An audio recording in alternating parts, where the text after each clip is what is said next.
हो गया, कहाँ से दूँ मैं? कहाँ से पूरे बच्चों क्या किया है? मोदी बोल रहे मोदी ने इतना कर दिया, वो कर दिया, क्या कर दिया? और गरीब आदमियों का छीन रहा है। तुम क्या करती हो? मैं झाड़ू पोछा करती हूँ घरों में, देखो झाड़ू ये दे, अपने बच्चों को तब पाल रही हूँ। और इतनी महंगाई में कौन पाल सकता है अपने बच्चों को? इतनी महंगाई इतने मोदी ने कर दी। अच्छा। हाँ जी। तो तुम्हें किस बात से नाराज़गी है कि देश में क्यों तुम्हारे को इतना आक्रोश हो रहा है? इसलिए हो रहा है ना भैया, एक तो महंगाई इतनी कर दी, जहाँ सिलेंडर 500 का था अब 1000 का कर दिया है। जो दाल चीनी इतनी महंगाई कर दी है, नु बताओ गरीब आदमी कहाँ से खिलाए अपने बच्चों को है? और स्कूल में फीस इतनी महंगी कर दी है।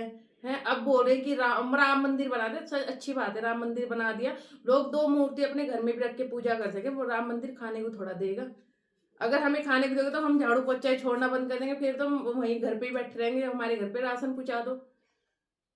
लोग इसलिए पागल हो रहे हैं ना, राम मंदिर बना दिया, राम मंदिर अरे राम मंदिर वो अपनी मूर्ति अपने घर में रख दो ना, उसकी पूजा कर लो, वो भी राम मंदिर ही बन जाएगा अपने घर में, जी पूजा पाठ करोगे तुम।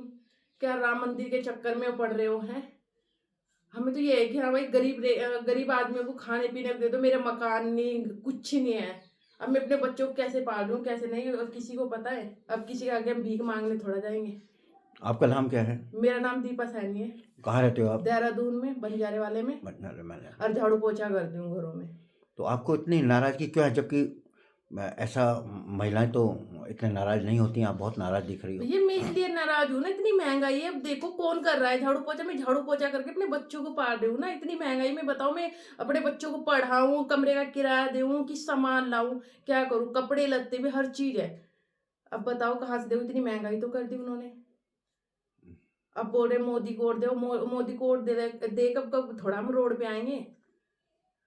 हम अब उन लोगों को यही बोलना चाहती हूँ समाज को कि वोट मत दो किसी को, अपने गरीब आदमी को, किसी आदमी को उठाओ, उसे गद्दी पे बिठाओ।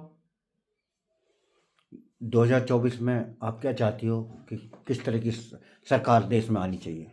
भैया ऐसी आनी चाहिए सरकार जो गरीब के बारे में सोचे कि ये लोग नहीं सोच रहे हैं इस समय तो कुछ भी सरकार। नहीं सोच रहे भैया। अगर सोचते फिर हम झाड़ू पोछा थोड़ा करते घरों में।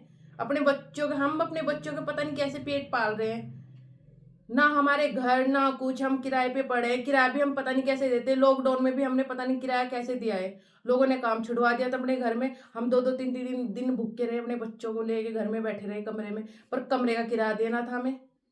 बहुत से ऐसे भी हैं जिनके काम करे, हमारी सहायता की है, पर वे बता दो मोदी उनकी तरफ से हमारे बता दो कहाँ से सहायता मिली है। हिमालय यू के न्यूज़ पोर्टल की प्रस्तुति दीपा सैनी जी बता रही हैं कि देश में चाहे जो कुछ हो रहा हो, राम मंदिर का जो भी माहौल हो, वो कहती हैं अगर जो अपने घर में भी एक मूर्ति रख लो, वो भी उन घर का मैं राम मंदिर ही है। गरीबों का राम मंदिर उनके घर में उनकी एक मूर्ति में ही राम मंदिर है, न कि अन्य अन्य जगह हल्ला मचा के। उनका कहना यह है कि गरीबों को, कि हम जैसे गरीबों को जीवन रक्षक चीज़ों का उनको मिलना चाहिए, और जो आज बहुत गरीबी रेखा से नीचे हैं उनके लिए कुछ नहीं कर रही सरकार, उनका ऐसा मानना है। ऐसा आप ऐसा सोचते हैं कि हाँ सब? भैया ऐसा ही सोचती हूँ मैं कि गरीब के बारे में कुछ सोचो। धन्यवाद, धन्यवाद।